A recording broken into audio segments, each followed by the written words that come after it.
কথার কথা, আপনার এলাকা যে ব্যক্তি ভালো বা কোনো একজন ব্যক্তির বিষয়ে আপনি যদি জানতে চান যে অমুক ব্যক্তি ভালো নাকি খারাপ, আপনি কি সেইটা ওই গ্রামের চোরকে গিয়ে জিজ্ঞাসা করবেন? ওই সমাজের চোরকে গিয়ে জিজ্ঞাসা করবেন? ওই সমাজের ডাকাতকে গিয়ে জিজ্ঞাসা করবেন? অবশ্যই ওই সমাজের সবচেয়ে গ্রহণযোগ্য ব্যক্তিকে গিয়ে আপনি জিজ্ঞাসা করবেন যে ও ব্যক্তির বিষয়ে আপনার মন্তব্য। তো মহান আল্লাহ তাআলা যখন নিজের সাক্ষ্য নিচ্ছেন, তিনি এক অদ্বিতীয়, এই বিষয়ে যখন তিনি সাক্ষ্য দিচ্ছেন তখন তিনি কাদের সাক্ষ্য নিয়েছেন? তখন তিনি প্রথমে নিজের সাক্ষ্য দিয়েছেন, তারপরে মালায়েকা ফেরেশতাদের সাক্ষ্য নিয়েছেন, তারপরে তিনি কাদের সাক্ষ্য নিয়েছেন? উলুল ইলম, যারা জ্ঞান চর্চা করে, যাদের কাছে জ্ঞান আছে, মহান আল্লাহ তাআলা তাদের সাক্ষ্য নিয়েছেন। এই জন্য মহান আল্লাহ তাআলা বলছেন যে শাহিদাল্লাহু আন্নাহু লা ইলাহা ইল্লা হুয়া ওয়াল মালায়েকা ওয়া উলুল ইলম। মহান আল্লাহ তাআলা যে এক, এই বিষয়ে তিনি শাহাদা নিয়েছেন, সাক্ষ্য গ্রহণ করেছেন নিজের পক্ষ থেকে, শাহাদা এবং সাক্ষ্য নিয়েছেন ফেরেশতাদের নিকট থেকে, শাহাদা এবং সাক্ষ্য নিয়েছেন উলুল ইলম, জ্ঞান চর্চা করে, জ্ঞান অর্জন করে, সৃষ্টি নিয়ে গবেষণা করে এই ধরনের ব্যক্তিদের কাছ থেকে। তাহলে বোঝা গেল যে ইসলামের মহান এবং মূল স্লোগানগুলোর একটা স্লোগান হচ্ছে জ্ঞান চর্চা করা।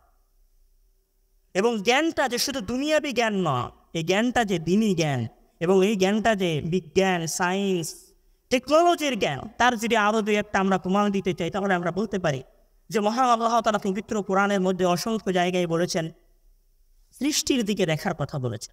যেমন আমরা সকলে একটা আয়াত জানি, যেটা আমাদের সলাতে জুমার দিনও সবসময় পড়া হয়, যে আফালা ইয়ানদুরুনা ইলাল ইবলি কাইফা খুলিকাত, তারা কি দেখে না যে উটকে কিভাবে সৃষ্টি করা হয়েছে? মানে মানুষের উচিত সৃষ্টি জীব নিয়ে গবেষণা করে। ও ইলাল জিবালি কাইফা নুসিবাত, তারা কি দেখে না যে আমি পাহাড়কে কিভাবে জমিনের ভেতরে গেড়ে দিয়েছি? মানে মানুষের উচিত পাহাড় নিয়ে গবেষণা করা। ও ইলাস সামাই কাইফা রুফিআত, তারা কি দেখে না যে আমি কিভাবে আসমানকে সমুন্নত করেছি? মানে মানুষের উচিত আসমানের এই সমুন্নতা নিয়ে গবেষণা।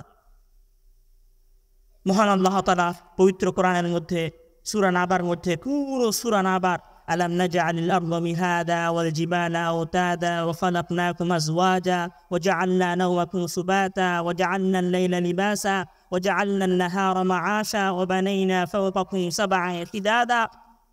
পুরো সূরা নাবার পুরো প্রথম অংশে মহান আল্লাহ তাআলা সৃষ্টি জগৎ নিয়ে আলোচনা করেছেন, যে আলোচনাগুলো একজন মানুষের পক্ষে জাস্ট চোখে দেখে বোঝা সম্ভব নয়, বরং সেই জিনিসগুলোর অন্ত পর্যন্ত যদি একজন মানুষ জানতে চায়, তাহলে একজন মানুষের অবশ্যই জ্ঞান চর্চা করা উচিত, জ্ঞান অর্জন করা উচিত।